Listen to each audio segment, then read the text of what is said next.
حضرت عثمان ابن حنیف کہتے ہیں میں نبی پاک کے پاس بیٹھا تھا تو ایک نابینا صحابی آئے، عرض کرنے لگے یا رسول اللہ صلی اللہ علیہ وسلم میں نابینا ہوں، میرے لیے دعا کریں، اللہ مجھے آنکھیں عطا فرمائے، دعا کریں۔ اب حضور نے پتہ کیا کہا؟ نبی پاک نے فرمایا دو باتیں، یا تو صبر کر لے یا میں دعا کر دیتا ہوں۔ صبر کرے گا تو اللہ جنت دے گا، یا تو صبر کر لے یا میں۔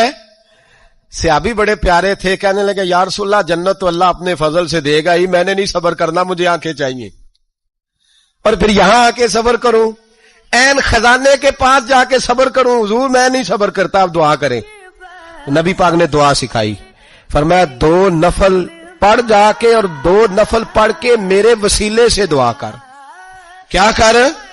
اللہ سے کہہ کہ اللہ میں تیرے پاس تیرے رسول کا وسیلہ لے کے آیا ہوں، اور پھر کہنا یا محمد انی توجہت الیک، کہنا ہے محمد صلی اللہ علیہ وسلم میں آپ کے وسیلے سے اللہ کی بارگاہ میں حاضر ہوں، اور پھر اللہ سے کہنا کہ اے اللہ تو اپنے نبی کی سفارش میرے حق میں قبول فرما۔ کون سکھا رہا ہے؟ بولیے کس کو؟ بولیے۔ کہا جا میرے وسیلے سے جا کے دعا کر۔ حضرت عثمان کہتے ہیں وہ چلے گئے، دو نفل پڑھے، حضور کے وسیلے سے دعا مانگی۔ فرماتے ہیں وہ چلے گئے پر ہم کوئی نہیں گئے۔ آپ کیوں نہیں گئے؟ تو صحابہ کا نظریہ بتاتا ہے کہ وہ گئے اس لیے نہیں کہ ہم حضور کا معجزہ دیکھ کے ہی جائیں گے، کہتے ہیں ہم گئے نہیں۔ تھوڑی دیر گزری تو وہ صحابی جو اندھے گئے تھے جب واپس آئے ہیں تو اللہ نے انہیں آنکھیں عطا فرما دی۔ حضرت عمر کے زمانے میں قحط پڑ گیا، بارش نہیں ہوتی، حالات بڑے دگرگوں ہیں، پریشانی ہے، لوگ سیدنا فاروق اعظم سے پوچھتے ہیں حضور اب کیا بنے گا؟ حضرت عمر دعا کرتے ہیں اور پوری امت کو دعا کا طریقہ بتلاتے ہیں۔